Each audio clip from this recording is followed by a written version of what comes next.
Dracula, Chapter 26. Dr. Seward's Diary, 29th of October. This is written in the train from Varna to Galatz. Last night we all assembled a little before the time of sunset. Each of us had done his work as well as he could, so far as thought, and endeavour and opportunity go. We were prepared for the whole of our journey, and for our work when we got to Galatz. When the usual time came round, Miss Harker prepared herself for a hypnotic effort, and after a long and more strenuous effort on the part of Van Helsing than has been usually necessary, she sank deep into the trance. Usually she speaks on a hint, but this time the professor had to ask her questions, and to ask them pretty resolutely, before we could learn anything. At last her answer came. I can see nothing. We are still. There are no waves lapping, but only a steady swirl of water softly running against the hawser. I can hear men's voices calling, both near and far, and the roll and creak of the oars in the rowlocks. A gun is fired somewhere. The echo of it seems far away. There is a tramping of feet overhead, and ropes and chains are dragged along. What is this? There is a gleam of light. I can feel the air blowing upon me. Here she stopped. She had risen as if impulsively from where she lay upon the sofa, raising both her hands, palms upwards, as if lifting a weight. Van Helsing and I looked at each other with understanding. Quincy raised his eyebrows slightly and looked at her intently, whilst Harker's hand instinctively closed around the hilt of his kukri. There was a long pause. We all knew that the time when she could speak was passing, but we felt that it was useless to say anything. Suddenly she sat up, and as she opened her eyes she said sweetly, Would none of you like a cup of tea? You must all be so tired. It would only make her happy, and so we acquiesced. She bustled off to get tea, and when she had gone, Van Helsing spoke. You see, my friends, he is close to hand. He has left his earth chest, but he has yet to go upon shore. In the night he may lie hidden somewhere, but if he be not carried upon shore, or if the ship do not touch it, he cannot achieve the land. In such case he can, and if it be in the night, change his form, and can jump or fly upon shore, as he did at Whitby. But if the day come before he get upon the shore, then unless he be carried, he cannot escape. And if he be carried, then the customs may discover that the box contains. Thus, in fine, if he escapes not on shore tonight, or before dawn, there will be the whole day lost to him. We may then arrive in time, for if he escape not at night, we shall come on him in the day, boxed up, and upon our mercy. For he dare not be his true self, awake and visible, lest he be discovered. There was no more to be said, so we waited in patience till the dawn, at which time we might learn more from Miss Harker. Early this morning we listened, with breathless anxiety, for her response in her trance. The hypnotic stage was even longer in coming than before, and when it came the time remained until full sunrise was short, that we began to despair. Van Helsing seemed to throw his whole soul into the effort, and at last in obedience to his will she made reply, All is dark. I hear lapping water, level with me, and some creaking, as if wood upon wood. She paused then, and the red sun shot up. We must wait till tonight. And so it was that we are travelling towards Galatz in an agony of expectation. We are due to arrive between 2 and 3 in the morning, but already at Bucharest we are 3 hours late, so we cannot possibly get in till well after sunup. Thus we shall have 2 more hypnotic messages from Miss Harker. Either or both may possessively throw more light on what is happening. Later. Sunset has come and gone. Fortunately, it came at a time when there was no distraction, for had it occurred while we were at station, well, we might not have secured the necessary calm and isolation. Miss Harker yielded to the hypnotic influence even less readily, and I am in fear that her power of reading the Count's sensations may truly die away, just when we want it most. It seems to me that her imagination is beginning to work. While she has been in the trance hitherto, she has confined herself to the most simplest of facts, If this goes on, it may ultimately mislead us. If I thought that the Count's power over her would die away equally with her power of knowledge, it would be happy thought. But I am afraid that it would not be so. When she did speak, her words were enigmatic. Something is going out. I can feel it passing me like a cold wind. I can hear far off confused sounds, as if men talking in strange tongues. There is a fierce falling of water, and the howling of wolves. She stopped, and a shudder ran through her, increasing in intensity for a few seconds, till at the end she shook as though in a palsy. She said no more, even in answer to the professor's imperative questioning, and when she woke from the trance she was cold and exhausted and languid, but her mind was all alert. She could not remember anything, but asked what she had said. When she was told, she pondered over it deeply, for a long time, and in silence. 30th of October, 7 a.m. We are near Galatz now, and I may not have time to write later. Sunrise this morning was patiently looked for us. Knowing of the increasing difficulty of procuring the hypnotic trance, Van Helsing began his passes earlier than usual. They produced no effect, however, until the regular time when she wielded with still greater difficulty, only a minute before sun rose. The professor lost no time in his questioning, and our answers came with equal quickness. All is dark. I hear water swirling, level with my ears, and the creaking of wood upon wood, cattle low far off. There's another sound, a queer one, like— She stopped and grew white, and whiter still. "Go on, speak, I command you," said Van Helsing in an agonized voice. At the same time there was a deep despair in his eyes, for the sun rose, as reddening even Miss Harker's pale face. She opened her eyes, and we all started as she spoke, sweetly, and seemingly with the utmost of concern. "Professor, why ask me to do what you know I can't? I don't remember a thing." Then, seeing the look of amazement upon her face, she spoke, turning on me to the other with a troubled look. "What have I said? What have I done? I know nothing, only that I was lying here, half asleep, and I heard you say, 'Go on, speak, I command you.'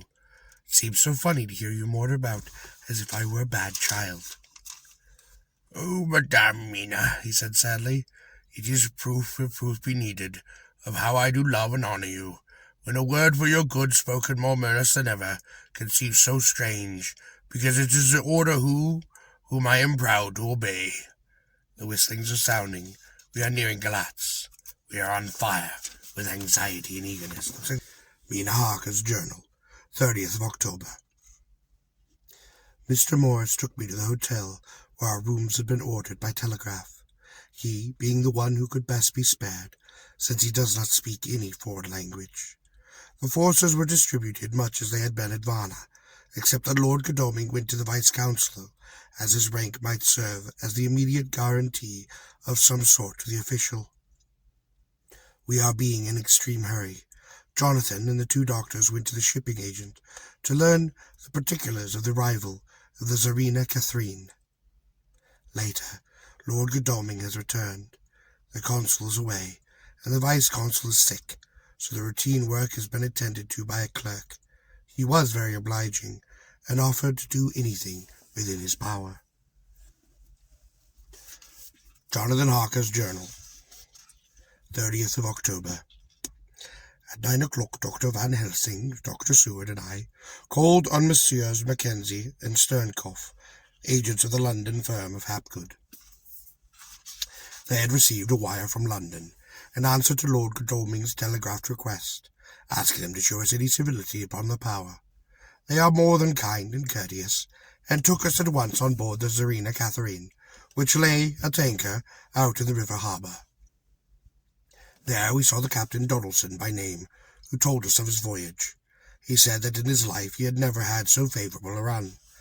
"Man," he said, "but it made us fraid, for we expect that we would have to pay with it some rare piece of ill luck, so as to keep up the average. It's no canny to run fra London to the Black Sea with a wind behind you, as though the devil herself were bowling on your sail for his own purpose, and all the time we could no speer a thing.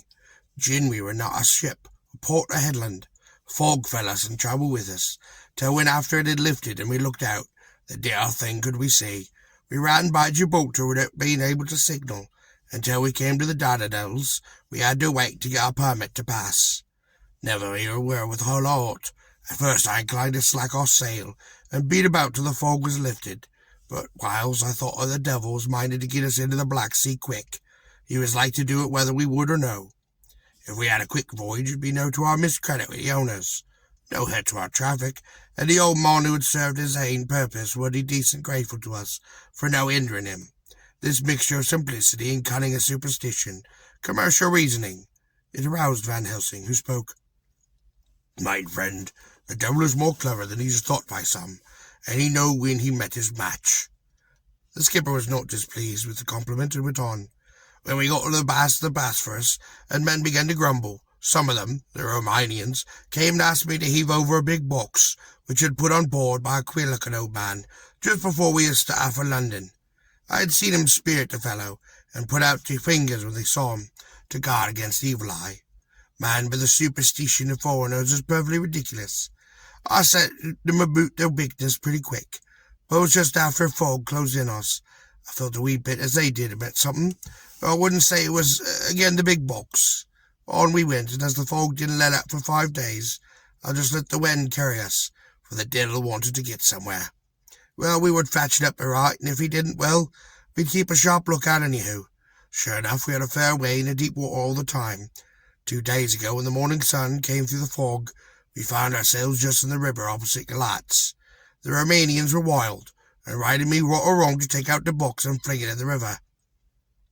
I had to argue with them about it with a handspike, and when the last of them rose off the deck, with his head in his hand, I'd convinced them that evil eye or no evil eye, the property and the trust of me owners were better in my hands than in the river Danube.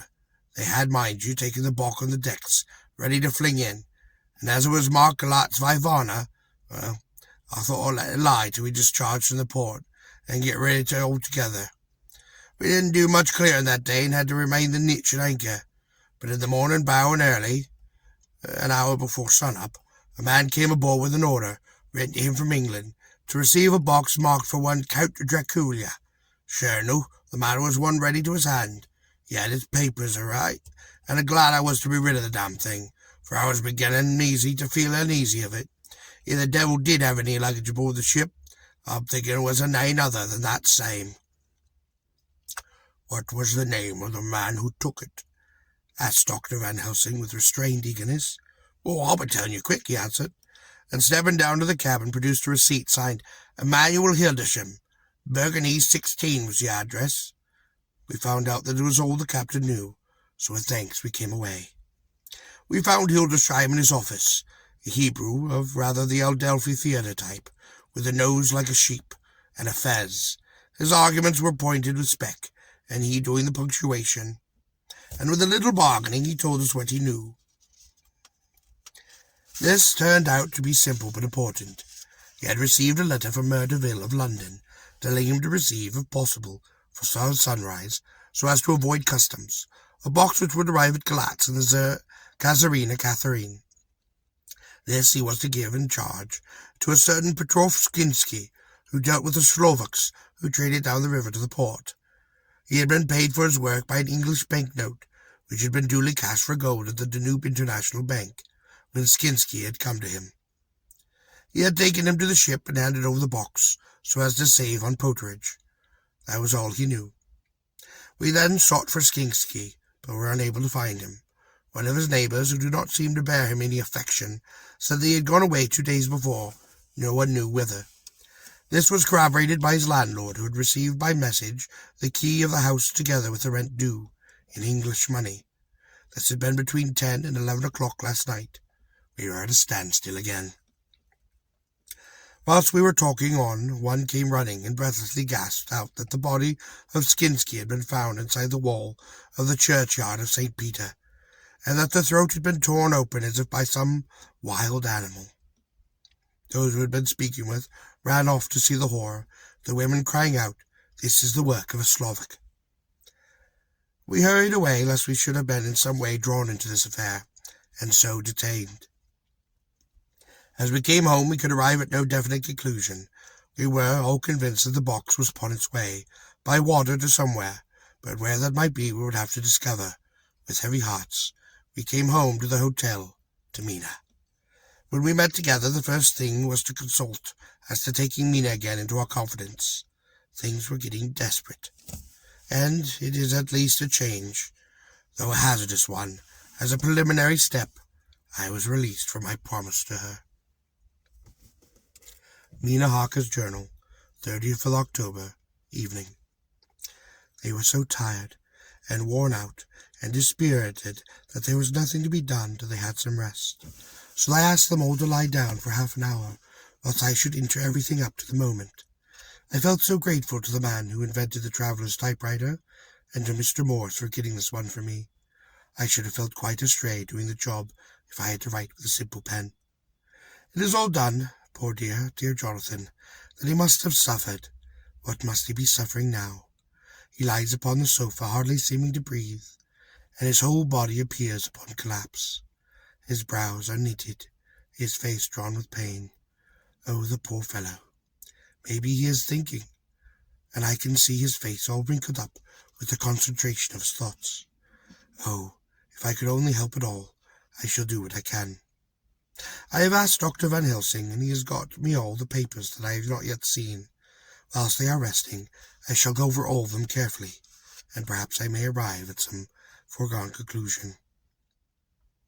I shall try to follow the professor's example, and think without prejudice upon the facts before me. I do believe that under God's providence I have made discovery. I shall get the maps and look over them. I am more than ever sure that I am right. My new conclusion is ready, so I shall get our party together and read it. They can judge it, for it is well to be accurate, and every minute is truly precious. Mina Harker's memorandum, entered upon her journal, ground of inquiry. Count Dracula's problem is to get back to his own place. A. He must be brought back by someone. This is evident, for had he power to move himself as he wished, he could go either as a man, a wolf, or a bat, or in some other way.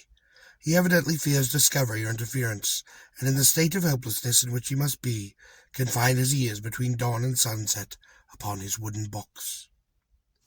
B. How is he to be taken? Here a process of exclusions may help us, by road, by whale, or by water. 1. By road. There are endless difficulties, especially in leaving a city. There are people, and people are curious, and investigate a hint, a surmise, a doubt, as to what might be in the box. That would destroy him. There are, or there might be, customs and octroi officials to pass, and his pursuers might follow. This is his greatest fear, and in order to prevent his being betrayed, he has repelled, as far as he can, even his victim. 2. By rail. There is no one in charge of the box. It would have to take its chances of being delayed, and the delay would be fatal. With enemies on the track, true, he might escape at night, but what would he be if left in a strange place with no refuge that he could fly to? This is not what he intends, and he does not mean to risk it. By water. 3. Here is the safest way, in one respect, but with most danger in another. On the water he is powerless, except at night. Even then he can only summon fog and storm and snow, and his pet wolves. But were he wrecked, the living water would engulf him, helpless, and he would indeed be lost. He could have the vessel drive to land, but if it were unfriendly land, wherein he is not free to move, his position would still be desperate. We know from the record that he was upon the water, so what we have to do is ascertain what water. The first thing is to realize exactly what he has done as yet. We may, then, get a light on what his later task is to be. Firstly, we must differentiate between what he did in London, as part of his general plan of action, when he was pressed for moments, and had to arrange as best he could. Secondly, we must see, as well as we can surmise it from the facts we know of, what he has done here. As to first, he evidently intended to arrive at Galatz, and sent envoys to Varna to deceive us, lest we should ascertain his means of exit from England. His immediate and sole purpose then was to escape. The proof of this is the letter of instructions sent to Emanuel Hilderson to clear and take away the box before sunrise. There is also the instructor to Petrov Stiginsky. There we must only guess it, but there must have been some letter, some message, since Skinsky came to Hilderson. That so far his plans were successful we know. The Tsarina Catherine made a phenomenally quick journey, so much so that Captain Donaldson's suspicions were aroused, but his superstitious, united with his canniness, played the Count's game for him. And he ran with his favouring wind through fogs, all till he brought up blindfolded at Galatz. That the Count's arrangements were well made has been proved. Hildesheim cleared the box, took it off, and gave it to Skinsky. Skinsky took it, and here he lost the trail. We only know that the box is somewhere in the water, moving along. The customs in the octroi, if there be any, have been avoided. Now we come to what the Count must have done after his arrival on land at Galatz. The box was given to Skinsky before sunrise. At sunrise the Count could appear in his own form. Here we ask why Skinsky was chosen at all to aid within the work. In my husband's diary, Skinsky is mentioned as dealing with the Slovaks who trade down the river to the port. And the man's remark that the murder was the work of a Slovak showed the general feeling toward his class. The Count wanted isolation. My surmise is that, in fact, the Count decided to go back to his castle by water, as the most safe and secret way. He was brought from the castle by Skani, and probably they delivered their cargo to Slovaks, who took the boxes to Varna, for there they were shipped to London. Thus the Count had knowledge of the persons who had arranged the service. When the box was on land before sunrise or after sunset, he came out from his box, met Skinsky, and instructed him what he would do to arrange the carriage of the box up some river. When this was done, and he knew that all was in train, he blotted out his traces, as he thought, by murdering his agent. I have examined the map, and found that the river most suitable for the Slovaks to have ascertained is either the Pruth or the Serth. I read in the typescript, and in my trance I heard cows loo, and water swirling level with my ears, and the creaking of wood. The Count is in his box, then, as on a river in an open boat, propelled probably either by oars or poles, for the banks are near, and it is working against stream. There would be no such sound if floating downstream. Of course, it may not be either the Sereth or the Pruth, but we may possibly investigate further. Now, these two, the Pruth is the more easily navigatable, but the Sereth is at Fundo, joined by the British, which runs up around Borgo Pass. The loop it makes is manifestly so close to Dracula's castle as can be got by water. Mina Harker's journal continued. When I had finished reading, Jonathan took me in his arms and kissed me. The others kept shaking me by both hands, and Dr. Van Helsing spoke. Our dear Madame Mina is once more our teacher. Her eyes have seen where we were blinded. Now we are on the track once again. This time we may succeed. Our enemy is most helpless, and if we could come on him by day on the water, our task would be over. He has a start, but he is powerless to hasten, as he may not leave his box, lest those who carry him may suspect. For them to suspect would be to prompt them to throw him in the stream, where he perish. This he knows, and will not. Now, men, to our council of war, for here and now we must plan what each and all shall do.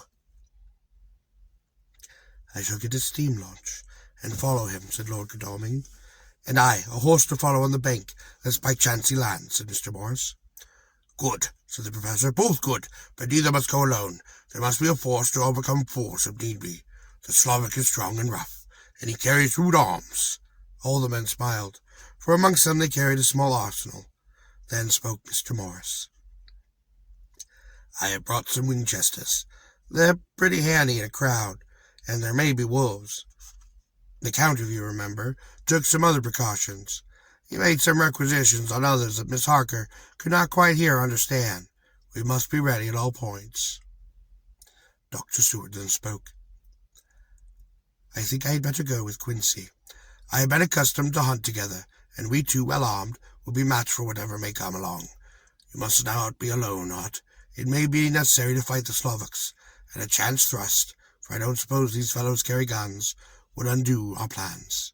There must be no chances this time. We shall not rest until the Count's head and body have been separated, and we are sure that he cannot reincarnate." He looked at Jonathan as he spoke, and Jonathan looked at me. I could see that the poor dear was torn about in his mind. Of course he wanted to be with me, but then the boat service would most likely be the one that would destroy the vampire. Why do I hesitate to write the word? He was silent a while, and during the silence Dr. Van Helsing spoke. "Friend Jonathan, this is to you for twice reasons. First, because you are young and brave and can fight, and all energies may be indeed at the last.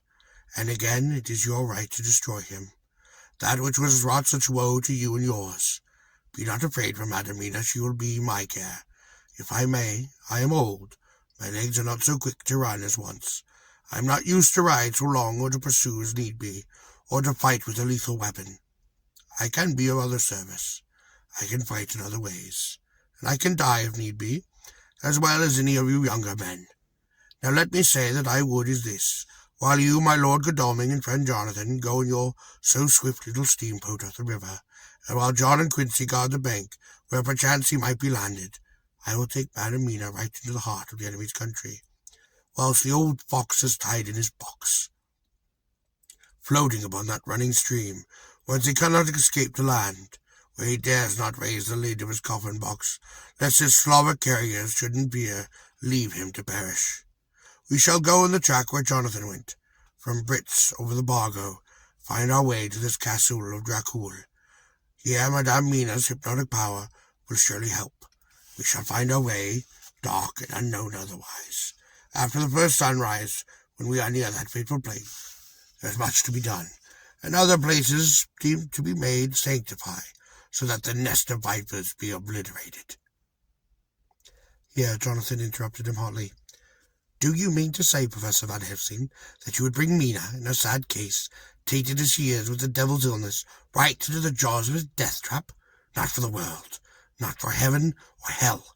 He became almost speechless for a moment, then went on. "Do you know what that place is? Have you seen that awful den of hellish infamy? With the very moonlight alive with ghastly shapes, and every speck of dust that whirls in the wind a devouring monster in embryo. Have you felt that vampire's lips upon your throat?" Where he turned to me, and as his eyes lit on my forehead, he threw up his arms with a cry. "My God, what have we done to have this terror upon us?" He sank down upon the sofa in a collapse of misery. The professor's voice, as he spoke in clear, sweet tones, which seemed to vibrate upon the air, calmed us all. "My friend, it is because I would save Madame Mina from that awful place that I would go. God forbid that I should take her into there. There is a wild work to be done there, that her eyes may not see. We men here, all save Jonathan, have seen with our own eyes what is to be done before that place can be purified. Remember, we are in terrible straits. If the Count escape us this time, then he is strong and subtle and cunning. He may choose to sleep for a century, and in time our dear one would come to him to keep him company, and would be as those others that you, Jonathan, saw. You have told us with their gloating lips. You heard their ribald laugh as they clutched the moving bag that the Count threw to them. You shudder, and well may it be. Forgive me that I make you so much pain, but it is necessary.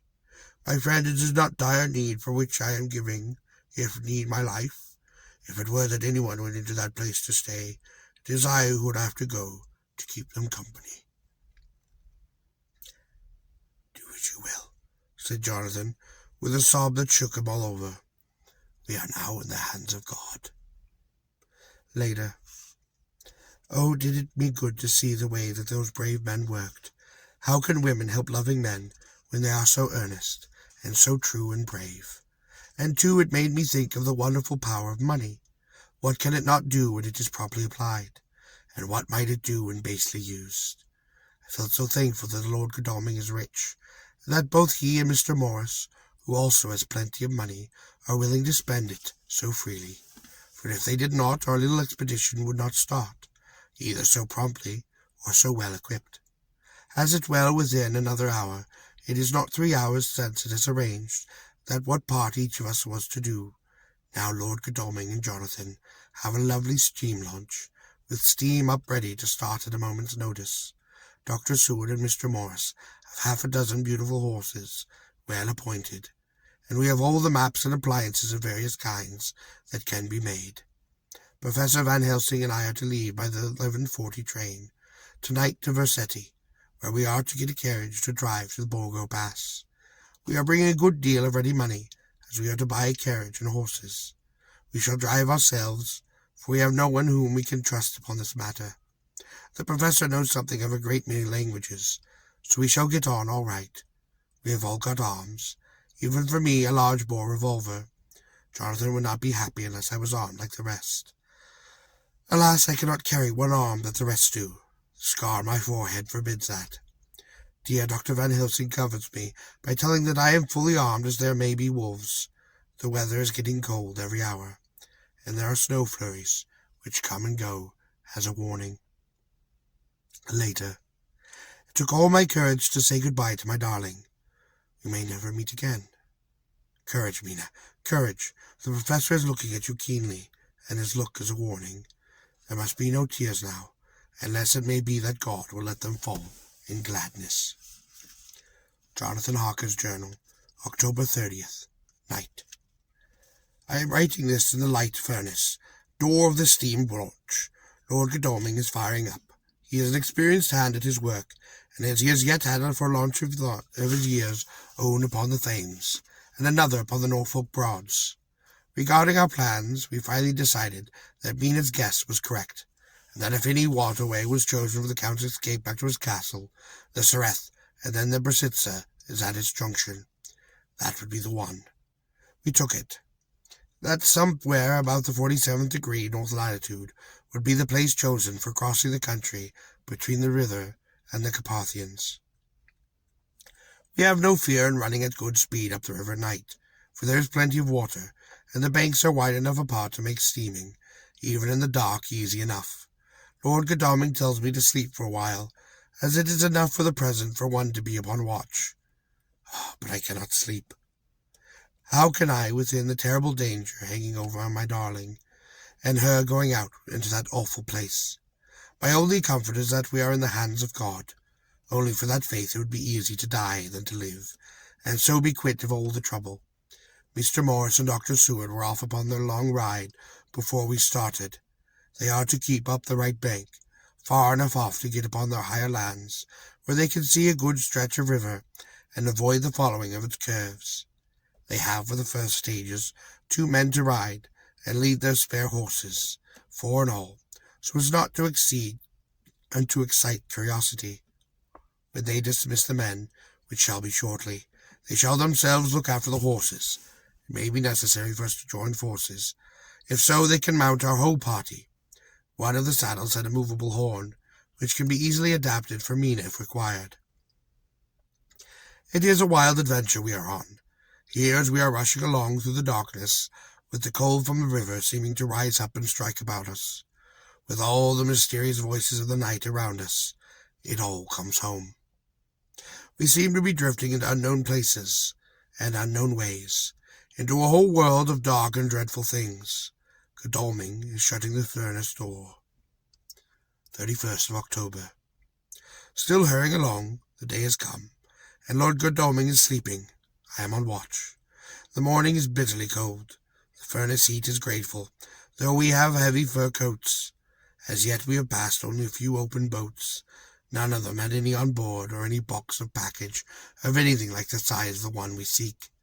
The men were scared every time we turned our electric lamp upon them, and fell on their knees and prayed.